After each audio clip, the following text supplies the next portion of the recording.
take a moment to talk about teacher retention. I mean, specifically in this really like bleak, dark age where there's a lot of teacher shortage and budget cuts and all of these things. Like, just like a landlord wants to retain a good tenant, a school building should want to retain a good teacher. All right, let's talk about it.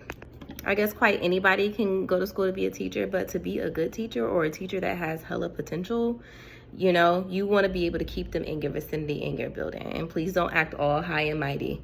And what that takes you actually training a teacher, right? Nobody wants to sit in an evaluation meeting mid-year, end of year, or a non-renewal meeting and hear something that they have never heard before, because you've never trained them before. You've never called it out before. You've never said anything, given them any type of way to develop themselves.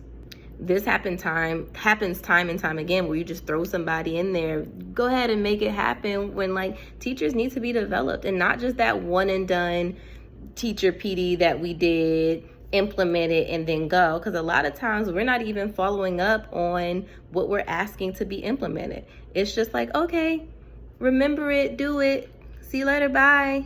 And I know we don't always have a whole bunch of time in our day, but like as leaders, we have to be accountable for how a teacher performs. Just like when a student performs well or they do not perform as well on tests, quizzes, or any type of benchmark that you give, a lot of that has to do with our delivery. It's not the student's able or ability to retain, it's how we deliver the content.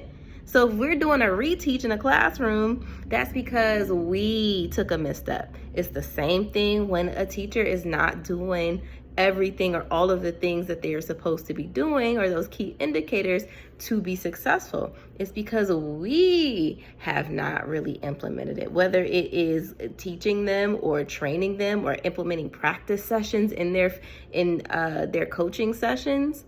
Or if we're just really not setting an expectation and ensuring that it's going to be done. If we're asking for somebody to be in the hallway at certain times and they know that you don't never come into the hallway, why would I stand in the hallway to watch them kids? I'm going to go to my room with my door closed. Moral of the story is present a fair, equitable culture of structure, follow-up, support, help, feedback. Be consistent with that, stand on it, right? Because even if a teacher fails, they can say, you know what, that's on me. That's because I wasn't doing the things that I needed to do. And not say, well, I wasn't trained and you didn't help and you didn't support and I felt overwhelmed and I never heard this before, right? Like, be so thorough.